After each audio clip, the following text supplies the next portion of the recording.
editing reviewer here. Only after I started editing this video did I realize that Momin is in another comic. So yeah, but I'm not going to re-record all my audio just to mention that, because I haven't actually read it, nor do I really plan to. Deepest apologies. Yeah, on to the actual video. This video will be a deep dive into one of my favorite Star Wars characters, specifically my favorite Star Wars villain. I'm aware that there are other channels that do deep dives into characters, specifically villains, but I don't care, I'm doing this. I'll make other videos like this if this one seems to be a hit. I've been thinking about Star Wars, and specifically Star Wars villains, and I was wondering what my favorite villain from Star Wars would be. There are many great Star Wars villains that come to mind, from the epic Sith that I grew up watching in Old Republic cinematics, mainly Malgus, to the main villain of the Old Republic Star Wars comic books, whose name I am too lazy to remember and definitely too lazy to look up. Go read the Old Republic comic books, they were crazy. I'm talking about the main Padawan murdering Jedi. Yeah, it's crazy. Go read it, it's great. Anyway, I've loved Star Wars for a long time and only recently fell out of love with it because, you know, their shows were just lazy cash-ins with a few known IPs thrown in to get hardcore fans to go watch while lacking a good script or anything like that. To be fair, I haven't watched Andor, but I have heard really good things about it. I still think about Star Wars and talk to some good friends of mine about it, and because I'm pretentious, I'll make a point to say that I read the Star Wars comic books and enjoyed reading them. I'll do this because I'm a jerk and because I really did enjoy reading the comic books. In particular, I enjoyed the Darth Vader comics. Specifically, the one where he builds his castle on Mustafar. I would recommend reading all the Darth Vader comics because while Star Wars is stupid and has legends in canon, essentially removing a lot of good material from being real, the Vader comics are canon, so go read them. They're really, really good. Anyway, let's talk about Darth Momin. Darth Momin is first seen through his helmet. We see his helmet first. It's on Darth Vader's ship as he goes to Mustafar.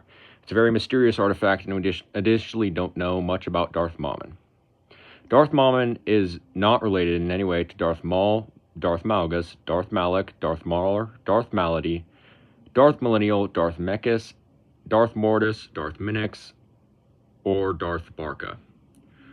By the way, one of those is wrong, and good luck finding out which one it is, because there are a lot of Sith with M in their name. He's also not related to Darth Ramen or Darth Edamame. So, who is Momin, and why do I like him so much? Momin is one of the most intriguing Sith Lords because he doesn't look like a traditional Sith. Most Sith are all dark and, emo with black hair and red skin, but Momin is different. He looks like Tinkerbell fused with Sandman from Rise of the Guardians. He has angular features, long ears, and a shock of blonde hair, which is weird for the Sith who usually have dark brown or black hair. Speaking of hair, this video is brought to you by Manscaped. I'm just kidding, but imagine the transition. Momin's helmet is also incredible and is one of the coolest in all of Star Wars. I say that even in a franchise like Star Wars with a lot of cool helmets. I mean, Star Wars has a helmet that looked so good that they made an entire series about it. The Mandalorian. Sorry, I had something in my throat. But why do I love Momin so much? I love him because of his helmet, and his looks, and I mean his aesthetic. I'm just kidding. I love Darth Momin because of his looks, but also because of his psychotic personality. Momin is very unique among the Sith because, unlike other Sith, he does not see himself as a destroyer. Rather, he seeks to create. These tendencies got him thrown into seclusion at a young age because, while he did like to create, he liked to use living creatures as his canvas. He is eventually freed by his future master, Lady Shaw. He, of course, kills her, as all Sith are supposed to. However, unlike other Sith, he does not take an apprentice because he believes there's still too much to learn about the Force. After studying the Force and going to places seeped with the dark side, he comes to the realization that the dark side is the only true audience for his quote-unquote art. In order to appease the dark side and stand with it, he builds a super weapon that's capable of destroying an entire city.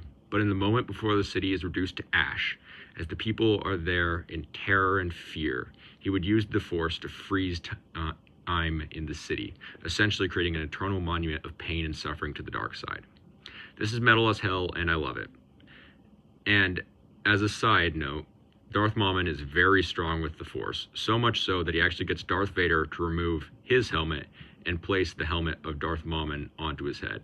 Almost. Darth Vader snaps out of it and removes the helmet. I mean, he's also able to freeze an entire city with the Force, which is just wild Force power.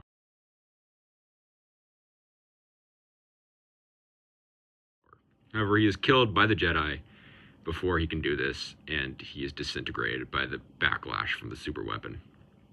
If you're a Star Wars fan and are wondering why in God's name you haven't heard of this guy, it's probably because he only appears in like 5 chapters of the Darth Vader comic and once more in the Crimson Reign comics, where Ren, or at least a Knight of Ren, kicks his head, which is still alive because you can't kill Darth Momin without destroying his helmet. And I'm not talking about the Knights of Ren who followed Kylo Ren. I'm talking about the Knights of Ren who followed Ren, the emo hunk, who looks fantastic in every way. Anyway, the Helm of Momin is first seen in action when Darth Vader goes into a cave to meditate, only to find it on top of one of the 2 soldiers' heads that he brought with him.